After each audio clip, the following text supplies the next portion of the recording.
Ever wonder what it would feel like to be hit by a meteorite? You might expect to be squashed, but you would actually die some tens of seconds before the rock hit you, likely from the blast of face melting heat generated by the meteor's approach, according to the book. And then you're dead. What really happens if you get swallowed by a whale, are shot from a cannon, or go barreling over Niagara?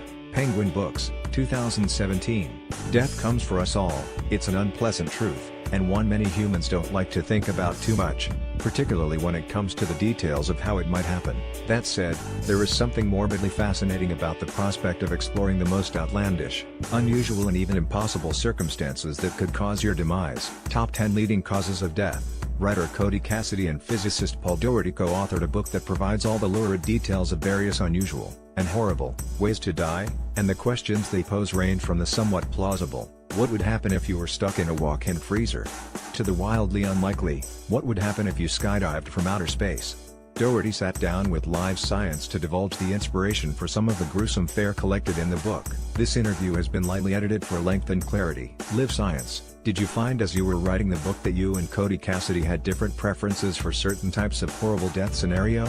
Paul Doherty, I'm a physics professor, so I lean toward the physics-related stuff, and I'm an outdoor enthusiast, so I wanted input into the outdoor things. Cody also liked the sporty ones, and he was more willing to go into ecologically triggered death. Those challenged me. I had to go out of my field a little bit and do more research, but we had fun doing it together. We want people to enjoy the book and to be able to at least read it at launch, so, some gruesome ways to die were skipped on purpose. The 18 biggest unsolved mysteries in physics. Live Science, I'll probably regret asking this, but what was so gruesome that you had to leave it out? Doherty, there's a great book called Young Men and Fire, University of Chicago Press, 1992, and the author's description of death by burning and the effects of fire on the body.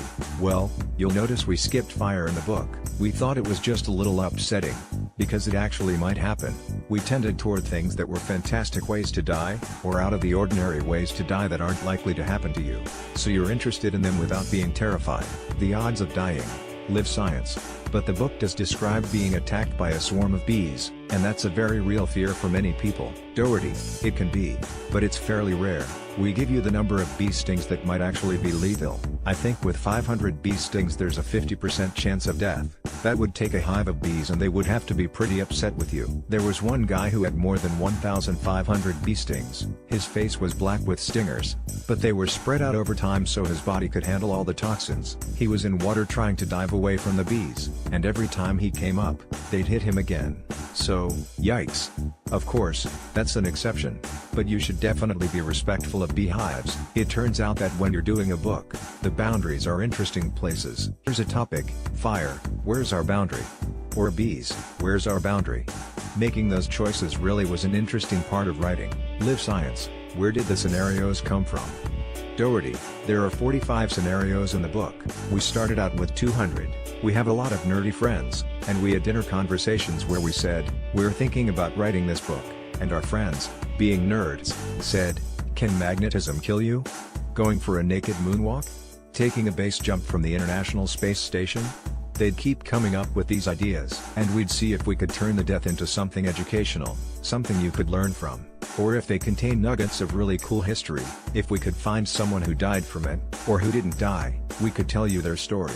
Live Science, what would you say to the people who are intrigued by this topic, but at the same time might be a little bit afraid of it?